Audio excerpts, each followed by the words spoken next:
मुंह से निकली बोली और बंदूक से निकली गोली वापस नहीं होती। आपकी बोली जिस किसी के कान पर पड़ती है, उसका रिएक्शन आपको देखने को ज़रूर मिलेगा। चाहे वो आज मिले या कल, मिलेगा ज़रूर। इसी प्रकार बंदूक से निकली गोली किसी को भी घायल कर सकती है या किसी की जान भी ले सकती है। अब आप कहेंगे ये सब मैं क्यों कह रहा हूँ, तो मैं आपको बता दूँ, इन बातों का कहने का संदर्भ मेरा अमेरिका और रूस के बीच बन रहे युद्ध के माहौल से है। जी हाँ, अमेरिकी राष्ट्रपति डोनाल्ड ट्रंप के मुंह से भारत और रूस के लिए एक ऐसी बात निकल गई जो दो देशों को परमाणु युद्ध के मुहाने पर लाकर खड़ा कर दिया है। अब आप कहेंगे ट्रंप साहब ने आखिर ऐसा क्या कह दिया जिससे मुंह की बोली से शुरू हुई बात बंदूक की गोली तक और फिर परमाणु बम तक पहुंच गई। तो चलिए आपको पूरी कहानी विस्तार से बताते हैं। नमस्कार, सफ़र 24 से मैं रंजन कुमार। आजकल अमेरिका और रूस के बीच तनाव एक बार फिर सुर्खियों में है। विवाद का कारण है रूस के पूर्व राष्ट्रपति और वर्तमान में रूसी सुरक्षा परिषद के उपाध्यक्ष दिमित्री मेदवेदेव। जी हाँ, इनका दिया गया भड़काऊ बयान, जिसके जवाब में अमेरिकी राष्ट्रपति डोनाल्ड ट्रंप ने रूस के नज़दीक 2 परमाणु पनडुब्बियों को तैनात करने का आदेश दे दिया है। यह घटना न केवल दोनों देशों के बीच बढ़ती तल्खी को दर्शाती है, बल्कि वैश्विक शांति और स्थिरता के लिए भी एक गंभीर चुनौती है। विवाद की शुरुआत कहाँ से हुई, चलिए आपको बताते हैं। दिमित्री मेदवेदेव, जो 2008 से 2012 तक रूस के राष्ट्रपति रहे और अब रूसी सुरक्षा परिषद के उपाध्यक्ष हैं, हाल के वर्षों में आपने अपने तीखे और उत्तेजक बयानों के लिए जाने जाते हैं। एक समय था जब मेदवेदेव को उदार और प्रगतिशील छवि वाले नेता के रूप में माना जाता था, लेकिन 2022 से जब से यूक्रेन और रूस के बीच युद्ध शुरू हुआ है, मेदवेदेव काफ़ी आक्रामक हो गए हैं। वे अक्सर पश्चिमी देशों, खासकर अमेरिका के खिलाफ तल्ख टिप्पणियाँ करते रहते हैं।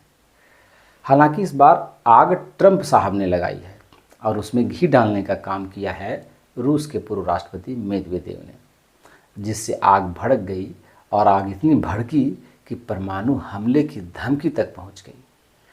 अमेरिकी राष्ट्रपति डोनाल्ड ट्रंप ने अपने एक बयान में कहा कि रूस और भारत की अर्थव्यवस्था एक डेड इकोनॉमी अर्थात मरी हुई अर्थव्यवस्था हो गई है।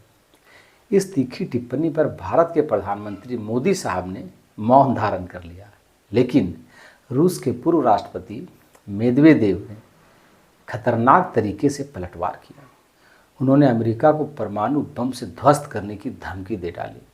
फिर क्या था, ट्रंप साहब की खोपड़ी तिलमिला गई और आव ने देखा न ताव, रूस के नज़दीक 2 परमाणु पनडुब्बी तैनात करने का आदेश दे डाला, जिससे दोनों देशों के बीच ज़बरदस्त तनाव बढ़ गया है।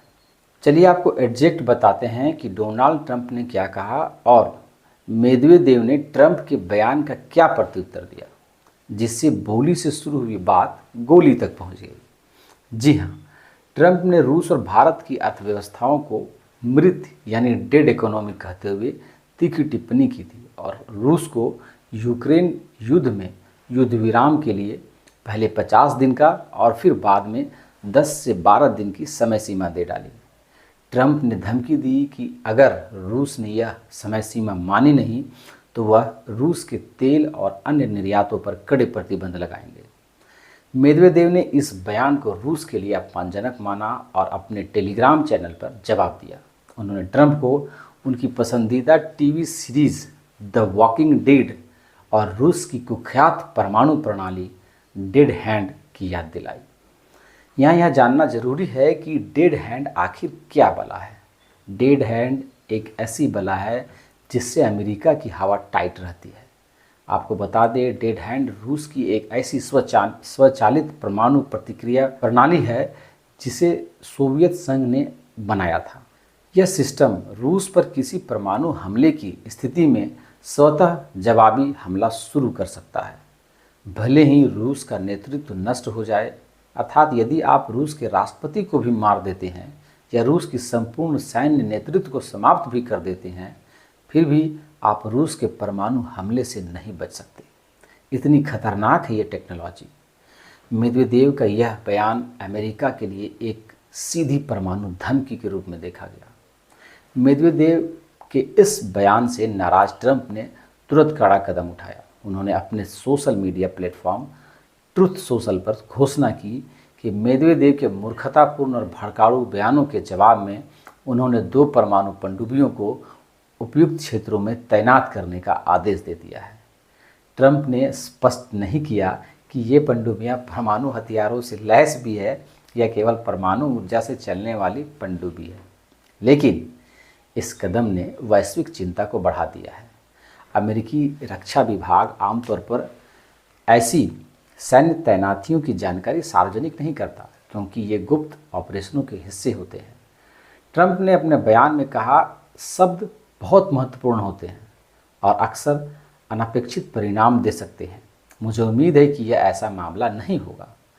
उन्होंने मेदवेदेव को असफल पूर्व राष्ट्रपति कहकर तंज भी कसा और चेतावनी दी कि वे खतरनाक क्षेत्र में प्रवेश कर रहे हैं। अमेरिका और रूस के बीच तनाव कोई नई बात नहीं है। दोनों देश दुनिया की सबसे बड़ी परमाणु शक्तियां हैं और उनके पास परमाणु हथियारों से लैस पनडुब्बियों का विशाल बेड़ा है। 2014 में रूस द्वारा क्रीमिया पर कब्जे और 2022 में यूक्रेन युद्ध होने के बाद दोनों देशों के बीच रिश्ते और ख़राब हो गए। अमेरिका रूस को नाटो देशों के लिए खतरा मानता है, जबकि रूस इसे अपनी सुरक्षा और संप्रभुता की रक्षा का सवाल बताता है। इसके अलावा ऊर्जा नीतियां और वैचारिक मतभेद भी दोनों देशों के बीच तनाव के कारण हैं। ट्रंप की हालिया नीतियां जैसे रूस और भारत पर आर्थिक प्रतिबंधों की धमकी और भारतीय सामानों पर 25% टैरिफ की घोषणा ने इस तनाव को और बढ़ाया है। मेदवेदेव जैसे रूसी नेता इन बयानों को रूस के खिलाफ आर्थिक और सैन्य दबाव के रूप में देखते हैं। यहाँ डेड हैंड के बारे में थोड़ा विस्तार से जिक्र करना जरूरी है, क्योंकि इस बार के रूस अमेरिका तनाव का मुख्य कारण यही है। एक्चुअली मेदवेदेव के बयान में डेड हैंड का जिक्र विशेष रूप से चिंताजनक है। सीमा, जैसे कि मैंने आपको पहले ही बताया, डेड हैंड एक स्वचालित परमाणु प्रणाली है जिसे सोवियत संघ ने शीत युद्ध के दौरान विकसित किया था। इसका उद्देश्य यह सुनिश्चित करना था कि अगर रूस का नेतृत्व नष्ट भी हो जाए या संचार व्यवस्था पूरी तरह से ठप हो जाए, तब भी रूस जवाबी परमाणु हमला कर सकता है। यह प्रणाली सेंसर और कमांड सेंटर से जुड़ी है, जो उत्तरी यूरान के कोस्विंकी कामेन पर्वत के नीचे एक गुप्त बंकर में स्थित बताया जाता है। हालांकि कुछ विशेषज्ञों का मानना है कि डेड हैंड अब पूरी तरह से सक्रिय नहीं हो सकता, क्योंकि उसकी तकनीक पुरानी हो चुकी है। लेकिन मेदवेदेव का इसका जिक्र करना रूस के परमाणु ताकत को प्रदर्शित करने की कोशिश है। यह बयान अमेरिका और उसके सहयोगियों को यह संदेश देता है कि रूस किसी भी स्थिति में जवाबी कार्रवाई के लिए तैयार है। ट्रंप के परमाणु पनडुब्बियों की तैनाती के फैसले ने वैश्विक समुदाय में चिंता पैदा कर दी है। मॉस्को का शेयर बाजार इस खबर से गिर गया, जो रूस की अर्थव्यवस्था पर दबाव के असर को प्रदर्शित करता है। रूस की सरकार ने अभी तक इस मुद्दे पर कोई आधिकारिक टिप्पणी नहीं की है, लेकिन रूस के राष्ट्रपति का आधिकारिक आवास क्रेमलिन से यह बयान आया है कि वह स्थिति पर नज़र रख रहा है। विशेषज्ञों का मानना है कि यह तनाव अभी शब्दों के युद्ध तक सीमित है, लेकिन परमाणु पनडुब्बियों की तैनाती जैसे कदम इसे वास्तविक सैन्य टकराव की ओर ले जा सकते हैं। कुछ लोग इसे तीसरे विश्व युद्ध की शुरुआत के रूप में भी देखते हैं, हालांकि यह अभी अतिशयोक्ति लगती है। अमेरिका की परमाणु पनडुब्बियां पहले से ही रणनीतिक स्थानों पर तैनात है और यह नई तैनाती संभवतः एक प्रतीकात्मक कदम है जो रूस को जवाबी दबाव बनाने के लिए उठाया गया है। हालांकि यह तनाव कई सवाल खड़े करता है। क्या यह शब्दों का युद्ध है या वास्तविक टकराव में बदल जाएगा? क्या रूस और अमेरिका के बीच कूटनीतिक समाधान संभव है? ट्रंप ने पुतिन को 8 अगस्त तक युद्ध खत्म करने की समय सीमा दी है, लेकिन पुतिन ने इस पर कोई प्रतिक्रिया नहीं दी है। आज 4 अगस्त बीत चुके हैं। रूस और अमेरिका के बीच बढ़ता अविश्वास, परमाणु हथियारों की होड़ वैश्विक शांति के लिए क्या खतरा है? यहाँ भारत पर भी दबाव है, इसलिए भारत का क्या रुख है ये जानना जरूरी है।